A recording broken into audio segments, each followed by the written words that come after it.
got done watching The Last of Us Episode 8, and we are here to talk about it in full spoiler detail. Now, if you definitely want to check out my reaction to the episode, that reaction should be up in the next couple of hours, if not tomorrow morning, and I hope you guys do tune in for that. But this is my full spoiler review where we're going to talk about this episode in depth and definitely get your guys' thoughts down below in the comment section, so make sure to leave those down below. Hit that like and subscribe button for more movie and TV content on a daily basis, and with further ado, let's talk about The Last of Us Episode 8. Now, I've been very much excited for this because I knew this was going to be the David-centric episode. I knew Troy Baker was going to show up in this, and this was going to be one of my favorite segments from the video game, which if this is your first time watching one of my episode reviews, the video game is my personal favorite video game of all time.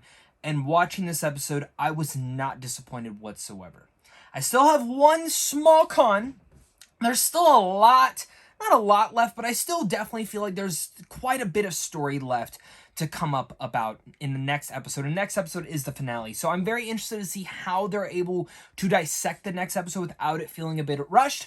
We will leave it to next week. And then I'll also have like a Last of Us episode ranking and all sorts of things like that. But this is just an incredible episode from top to bottom that is so important to not just Ellie and Joel's relationship, but specifically elevating Ellie, and just Bella Ramsey gives it her all. But let's start out with the start of this episode where we really much get introduced to David's group, which is played by Scott Shepherd here. Scott Shepherd does an incredible job as David. I have to say that. This is one of those characters that is like a lifetime role that you really want to put in here. And what Scott Shepherd does in here, I don't really know the actor, but I will say I will absolutely be looking up him on IMDb to see what his other projects are after this, because he did an incredible job as David. He absolutely contained that creepy factor to him. And he definitely is creepy. Like, you see this persona and just the transcendence of darkness from this guy. And the fact that this guy used to be a teacher before everything happened is even more scary. Specifically when he tries to do to Ellie. Like, that's just fucking disgusting. But what I loved in seeing there is how they fleshed out not just him, but his encampment a little bit more. They're like a religious cult of some senses. And David, while he is preaching to his people, what we end up finding out between him and Ellie is that he actually like worships the Cordyceps. He worships how it takes care of their people. And it's kind of a disgusting way of looking at that all. And for me, I find that to actually be one of the most interesting aspects of this entire episode was, again, how they built up David even more than how they had done it in the video game.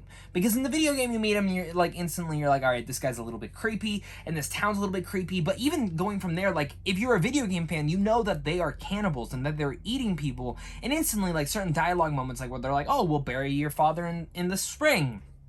Let's be honest, we're probably eating your father for dinner tonight. Like, that's the exact thought kind of going through my head, and how certain people in the community know what they are doing. And knowing how David is working that way, I like that they kind of opened up that, like, majority of this community does not know what we are doing, but we are doing what is necessary to survive. And again, what I think The Last of Us really builds on is, while it is Joel and Ellie's story, mainly Ellie because she is the main character, it's also a story about survivors and getting to see different pockets of humanity after the infection had happened. And seeing the parallel of David to Joel, and also the parallels of where we just came from Jackson.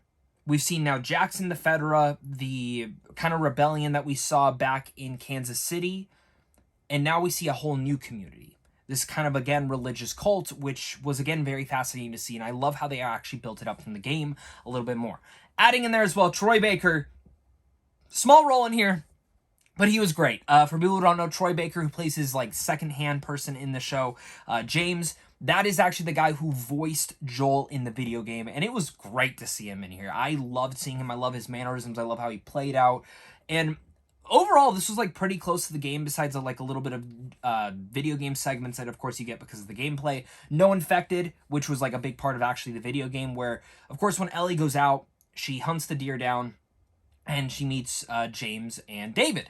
And when that happens, you know, they made James go back. David and her have a conversation, but in that moment the clickers actually come and attack them in the video game, where in the show we didn't get that. We just get instantly them kind of starting to get to know each other, and the second it kicks in for Ellie, where she notices we just killed someone from their community however many weeks ago, and that whole piece was very intense. Just like from the game, when you get goosebumps when that happens, the same thing happens in the show. And, you know, then of course James shows back up. He gives her the medicine. She goes back out. She injects Joel. And we know what's coming. They're feeding their people. And he slapped the shit out of that one little girl. But you just see how in control David is of this scared group of people. And again, how he is, in a way, their cult leader. That's not something that I ever got from the game. I just assumed that they were just cannibals. So I loved getting that element. And then, of course, it reflects back because now they're hunting down Ellie. Ellie tries to get him off. And James shoots Shimmer, the horse. I think that was Shimmer. Right in the head. She flies out. She gets knocked out. They take him back. And we continue to have these weird conversations between Ellie and David. And how David's really just mannerisms impose on her. And she starts to kind of give into it, to kind of just be like, oh, I can do this, and then just breaks his goddamn finger. He smacks her head, and she says the line. Bella Ramsey does such an amazing job in these last 2 episodes, but she says that damn line of, tell them that Ellie was the one that broke your fucking finger. And I loved it. I loved that moment. And then we flash back to what Joel is doing, which this was one of the things that I was most looking forward to seeing in this entire aspect, because one of the things that I was so interested in with watching this was, were they going to do the scene from where Joel interrogates the people? Because we already kind of saw it with the older couple, but thankfully we do get to see it in here, and it was just as great. Seeing Joel just go behemoth and trying to save Ellie, and cutting back and forth between them, him looking for her, and then, you know, of course, finding the bodies and noticing how worrisome that gets. The way that kind of comes about in the games where Joel realizes this as well is a fantastic moment. And then cutting back to Ellie, of course, where she finally does escape when they grab her and they're about to, you know, chop her up into little bits. And she goes, I'm infected. And they look at the bite, and she grabs that machete and just hits James right in the back of the neck, kills him. She jumps out. David runs out of ammo, grabs the machete, and goes right after her. And that entire moment was just so intense, the way that they build it up, leading into one of my favorite pieces, where David gets on top, starts freaking out Ellie, scaring her, and Ellie gets that knife, hits him, gets on top, and just starts butchering him to all bits. It was incredible. And in the representation of the whole place burning down, it's David's whole life burning down. And in a way, Ellie's too. That moment transcended her, because of something, you know, Marlene says, like, you will die. You could be raped, you could die, you could do all these sorts of things. This world is not for us. And it's very fascinating to see how that works. And I think there's a specific line that I think might happen in the next episode that really ties into that all. But when she gets out there and Joel comes up behind her, and it takes her a second to realize it, and he says the damn line. It brought me to tears when he said this. I got you, baby girl. Because that parallels all back to Sarah, and it was absolutely beautiful.